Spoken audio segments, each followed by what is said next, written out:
Hi, I'm back again. PTSD video blog 8/28, 2012.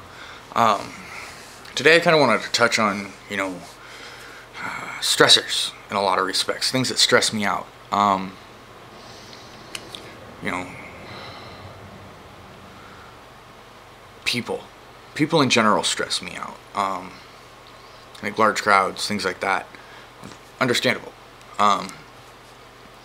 But I've also learned to deal with stress very differently because stress makes me sick. I can't deal with stress. I get sick. So I've come to look at things as, can I deal with it in the next 24 hours?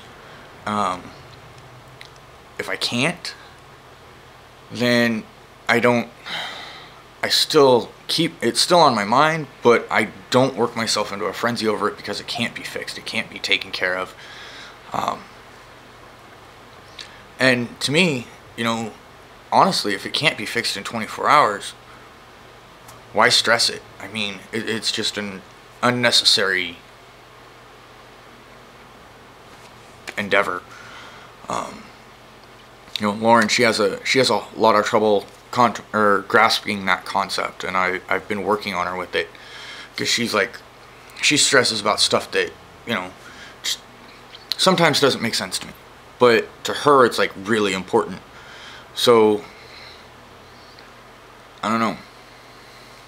I'm working with her. We're working together. Before I was with her, I didn't care about tomorrow. I was just living in the moment, not really caring about anything else. And now, I'm worried about 5 years down the line, 10 years down the line, a year down the line. Oh God. I mean, we're getting married in almost a year, or just over a year. And that's stressful. Just the thought of that. Don't get me wrong. I really, really do love this woman. And the thought of marrying her and having her in my life after everything I've put her through, kind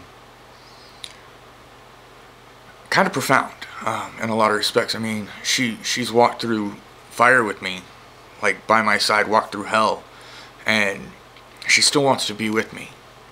And I don't think any of us could ever ask for more. I mean, if she's sitting here helping me deal with my demons and the things that are going on in my life, and I'm right next to her dealing with everything she's going through as well, and we're doing it side by side, hand in hand, that says a lot about a woman's character. I don't know many women in general that would stand there and be able to do that.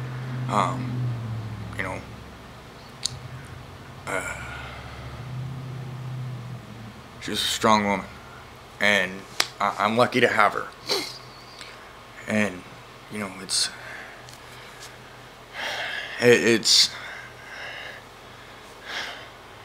crazy. But anyway, I got a little off topic. I apologize. We need to realize there's good stressors and bad stressors. There's good stressors. Kids are good stressors. My favorite thing, I don't care how big and bad you are, if a 2-year-old hands you a toy phone, you're going to answer it. Kids remind us of better days, when things weren't so complicated and everything was black and white. There was no shades of gray. There was no worries, no cares.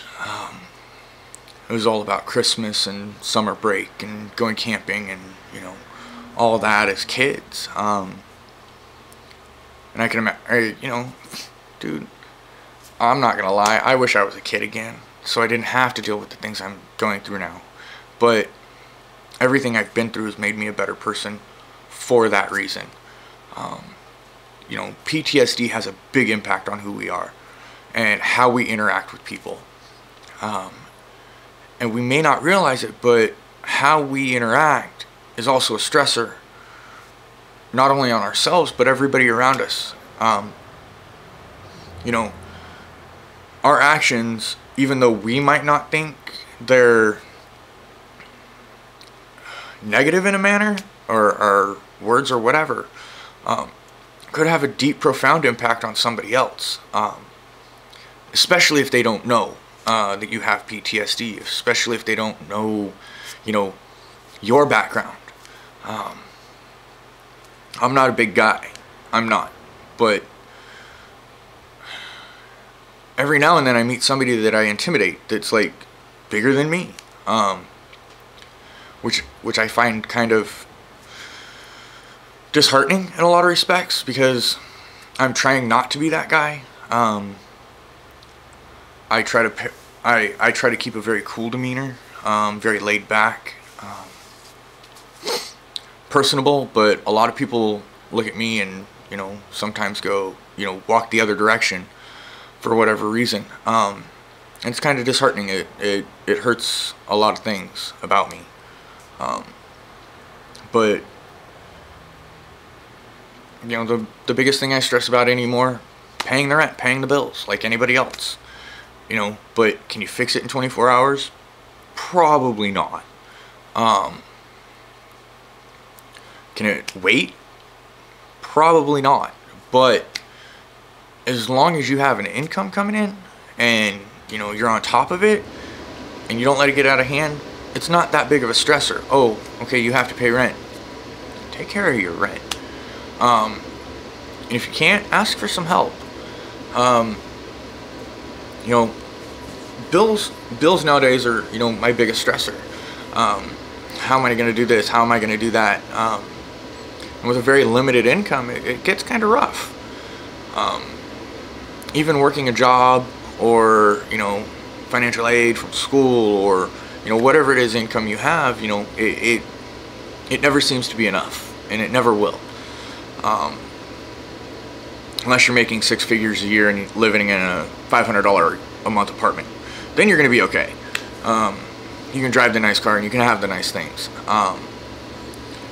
But today, veterans are getting such a shit rap. They're trying to cut all our benefits and things like that, and it kind of makes me wonder where people's heads are. I mean, we're the ones that defended this country, yet we're the ones getting dumped on. We're the ones getting, put out to pasture because we're old, we're outdated, or we're not suitable for civilized society. So I've heard it all. I've had people walk up to me and just basically get mean and nasty because I'm a veteran. I'm proud of the fact I'm a veteran. I served my country in a time of need. I was there. I was there in like the heat of it all. My biggest thing, my biggest issue, was not what I did personally, but what kind of happened to me, and a lot of the existential, like the stuff that you really don't think would affect you, like affects me, or affects us. Like I said before, fireworks just mess me up. I still have nightmares about my 50 cal blowing up in my face. That was wicked traumatic. I could probably write 30-40 pages of just what happened in like the matter of seconds. And I don't know, it's just, there's a lot of things that affected me while I was in that I just didn't think about, think that would, and they have. And how do you put a finger on something that you don't realize is affecting you, but it is, and trying to figure it out, it's stressful. Again, back to stress. I've been on this recovery process, well, not really recovery, I was counseling for just over a year, like I said, and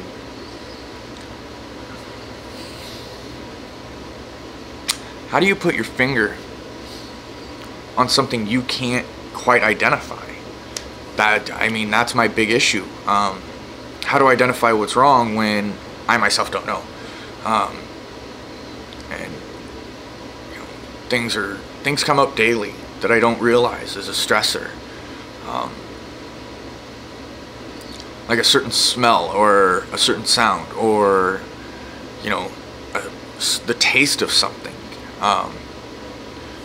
You know how it just it all comes back, and you know, people really don't understand how easy it is to trigger a memory. Like, I hate the smell of patchouli. Oh my god. You know, there's a lot of other smells that I just can't. I hate. I can't stand it.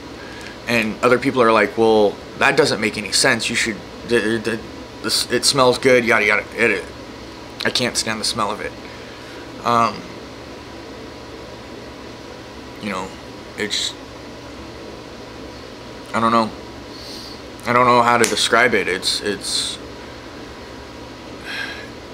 You know, it's pretty funny when a smell stresses you out, or the taste of like something you're eating triggers a food memory, and it happens to be a negative food memory from when you were in the military, and nothing quite tastes like freaking Navy food. I mean, it is.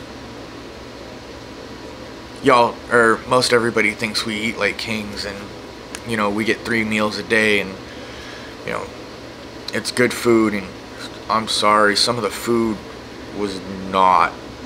I mean, ketchup and hot sauce were my best friends in the Navy. Like, the best thing that was ever served on board was the eggs, and the only reason those were good was because I knew they were fresh. When they weren't, I didn't eat. You know, it was vile. It was disgusting. It was horrid food. Except, you know, Still Beach picnics, which, you know, we barbecued. That was decent.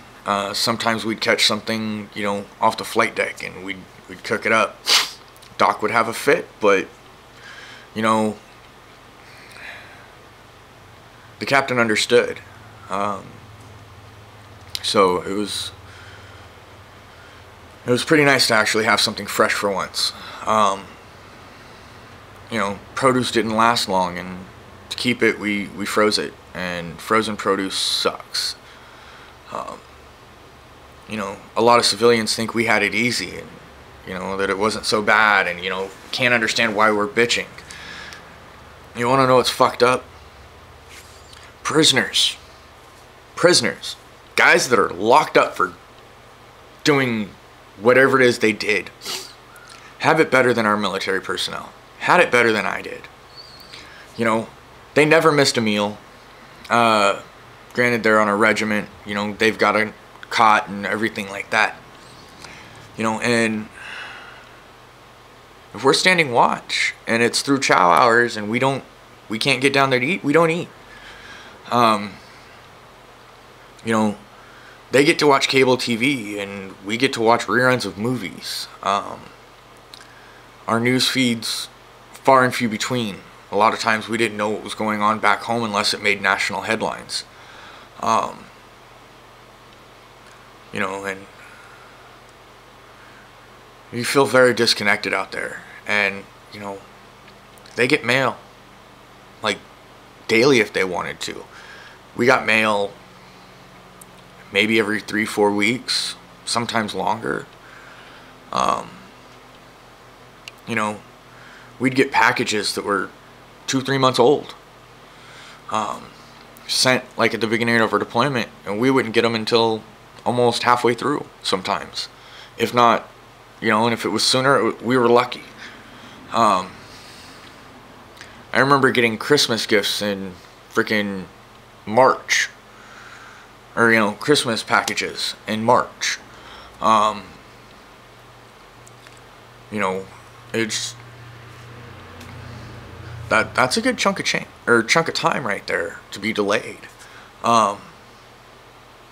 It's just, we did have email, but that was up and down. It was sporadic. Because for whatever reason, it would go down and be down for a week. So, we'd have no word from home, and we wouldn't be able to contact anybody back home saying, hey, I'm all right, don't worry. I think that's why I live with my cell phone always in hand's reach. Because I feel that need to be in communication because I wasn't for so long.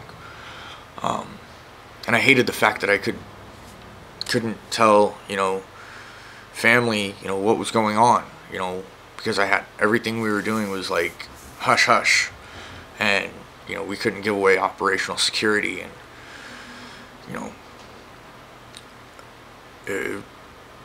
I don't know, it was,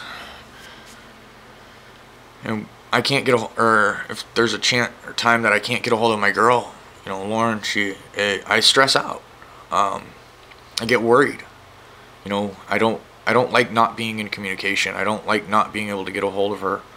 And I think that's my biggest one. I mean, I don't know why I have to be in communication with the world, but I can only guess. I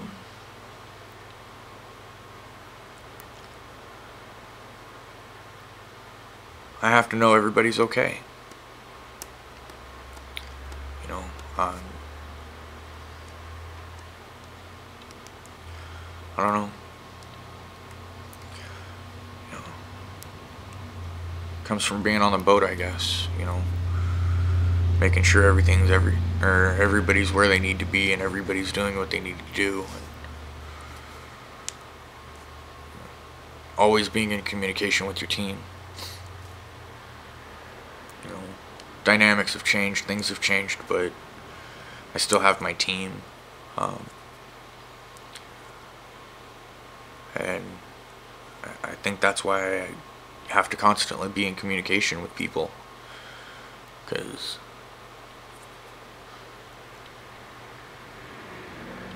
of that. And it stresses me out when I'm not. I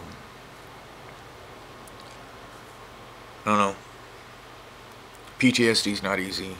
Figuring out the causes of things you do and how they're related to everything that you've done so far is no easy task. That unto itself is stressful. But we learn to live with it. We learn to get around it. We learn to work with it. We learn to cope. And hopefully one day I can figure this one out, and I can figure out why. Till next time, enjoy.